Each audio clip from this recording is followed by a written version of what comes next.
Ulama begitu dihormati, terutama bagi umat muslim di seluruh dunia. Hal ini berdasar pada keyakinan bahwa merekalah yang bertugas menyampaikan risalah Al-Quran dan hadis kepada umat manusia sebagai pewaris Nabi.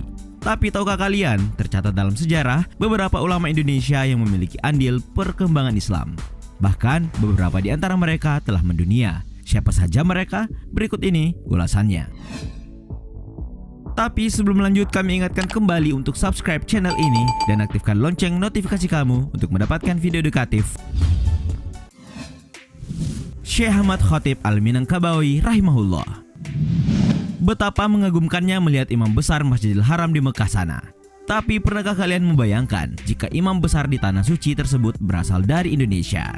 Ya, bukannya tidak mungkin. Sebab sosok yang dimaksud mengarah pada ulama besar sekaligus mufti mazhab Syafi'i pada akhir abad ke-19 dan awal abad ke-20, Syekh Ahmad Khatib Al-Minangkabawi rahimahullah.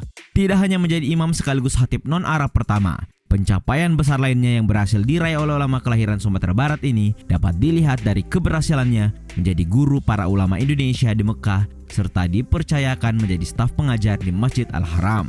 Tidak mudah untuk menjadi bisa. Saat awal berada di Mekah, Syekh Ahmad Khatib diketahui berguru dengan beberapa ulama terkemuka di sana seperti Sayyid Bakri Syatta, Sayyid Ahmad bin Zani Dahlan, dan Syekh Muhammad bin Sulaiman Hasbullah Al-Makki. Dan salah seorang muridnya dari Indonesia adalah Abdul Karim Amrullah atau Haji Rasul yang tidak lain merupakan ayah dari Buya Hamka.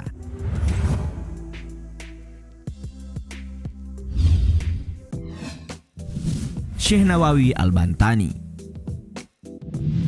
Tidak hanya Syekh Ahmad Khatib Al-Minangkabawi rahimahullah, nama Syekh Nawawi Al-Bantani Al-Jawi pun pernah didapuk menjadi imam Masjidil Haram abad ke-19. Syekh yang bernama lengkap Muhammad Nawawi bin Umar Ibnu Arabi bin Ali Al-Jawi Al-Bantani ini pun disebut sebagai Imam Nawawi kedua, di mana gelar tersebut diberikan oleh Syekh Wan Ahmad bin Muhammad Zain Al-Fatani. Lalu, apa yang membuat ulama asal Banten ini begitu tersohor?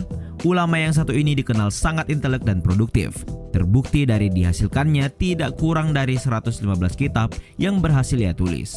Kitab yang dimaksud meliputi fikih, tauhid, tasawuf, tafsir, dan hadis.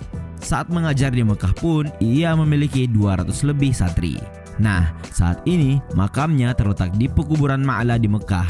Makam beliau bersebelahan dengan makam anak perempuan dari Sayyidina Abu Bakar As-Siddiq, Asma binti Abu Bakar As-Siddiq.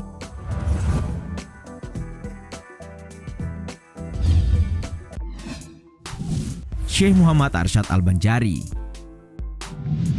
Ulama asal Indonesia yang satu ini dikenal dunia karena karismanya. Ya, ulama yang dimaksud adalah ulama asal Banjar, Syekh Muhammad Arsyad Al-Banjari.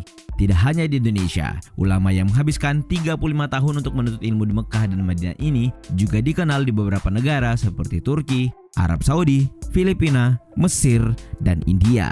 Nama-nama tersohor seperti Syekh Muhammad bin Sulaiman Al-Kurdi, Syekh Athaillah bin Ahmad Al-Misri, Syekh Ahmad bin Abdul Mu'nim, serta Syekh Muhammad bin Abdul Karim Al-Qadri pun pernah menjadi tempat bagi Syekh Al-Banjari untuk mendapat pengetahuan baru.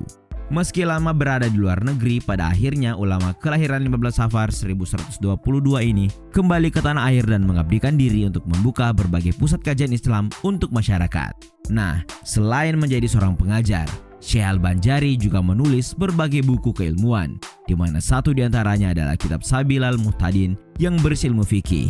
Untuk mengenang jasanya yang sangat besar bagi perkembangan Islam di tanah air, masyarakat Banjarmasin pun mendirikan sebuah masjid raya Sabilal Muhtadin.